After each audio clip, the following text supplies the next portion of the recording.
the Titanomachy. We presenting you the second video about Greek mythology. In the first video, we defined Zeus as representing our consciousness. We will continue by emphasizing the steps to follow in spirituality to achieve a higher level of consciousness. We planned 3 videos on this topic. In reality, the compilation would be too long. We will present the battles separately. Recap: Kronos, Zeus' father, had overthrown his own father. He received a warning that he would suffer the same fate from his son in the future. To prevent this prophecy from coming true, Kronos consumed all his newborns. On her side, his wife, wanting to preserve an offspring, secretly gave birth to a child whom she named Zeus and entrusted him to her mother Gaia, Zeus' grandmother. This child was nurtured by the nymphs, in other words, the forces of nature. Later, Zeus, grown up and desiring to free his siblings, plotted against his father. He met with a nymph named Metis, who is the goddess of prudence and cunning.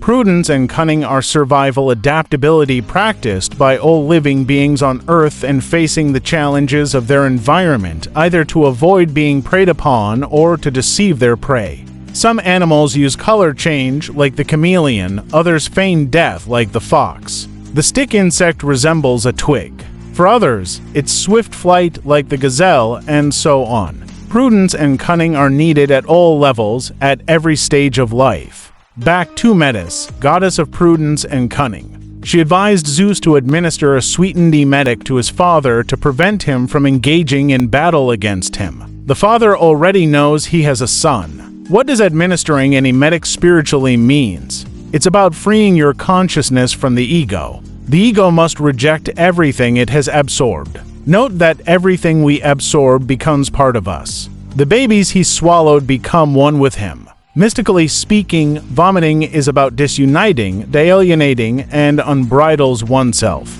Asians call this phenomenon detachment. Split from what society has ingrained in your brain.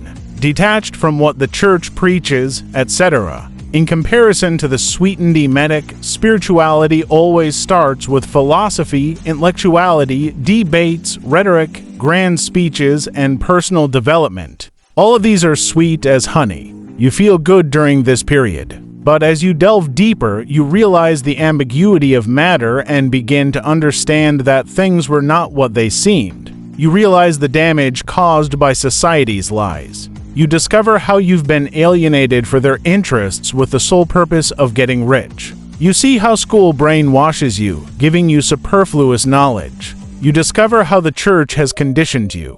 When you realize that you are conditioned, imbalanced, objectified, dehumanized, alienated, you will counteract this state of affairs. You will reject them, vomit them out. This is the same symbol called the 10 plagues of Egypt in the Bible, the struggle between Moses and Pharaoh. Moses symbolizes consciousness, and Pharaoh is the ego. Egypt goes through the same filter, the emetic. Every discovered lie hurts, causes pain, wounds. A guilty conscience grips you for not understanding earlier. Back to Kronos.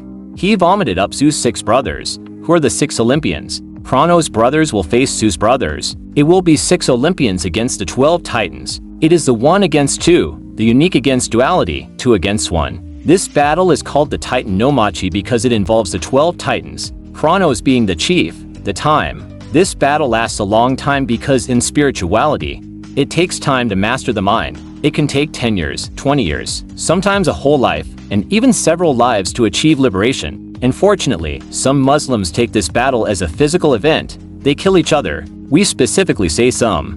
Not all the Muslims. The battle called the Great Jihad is the battle against oneself. Simply put, not a war against others or a specific group. Christians call it the Holy War. Gaia, the Earth, the Grandmother, intervened to advise Zeus on how to win the victory. She advised him to attack on a similar foundation as his adversary. Kronos is a Titan, so Zeus aligns with another Titan, Cyclops, who is Kronos' brother. Cyclops is intuition, the 3rd level of intelligence, the eye of providence in Christianity, the state of presence. Don't forget that Cyclops is also the name of this channel you are now following. Cyclops has only one eye, the 3rd eye. His weapon is thunder, lightning, thunder. We have a video about Cyclops called the 3rd level of intelligence. Watch it, and you will have a clear understanding of what Cyclops is. Thus, Zeus won the Titanomachy. He defeated the Titans. Another battle will erupt. Why? You may ask, when you win the battle against the ego, you achieve enlightenment, but you cannot remain in a constant state of enlightenment since you are a physical body with physiological needs like working, eating, etc. A moment of enlightenment can last a minute or two, a few seconds, sometimes 10 minutes. But these moments of enlightenment are achievements. They will come back repeatedly. With enlightenment, you realize your alienation, your conditioning. You realize that the ego is a tool to be used as needed, not to be under its domination. By taking care of the physical body, the ego returns from time to time. Thus, other battles will follow to tame the ego forever. The level to reach is liberation, where you will no longer be under the ego's influence. The second battle will be the Titanomachy against the giants. We say Namaste to all. One love until the next video.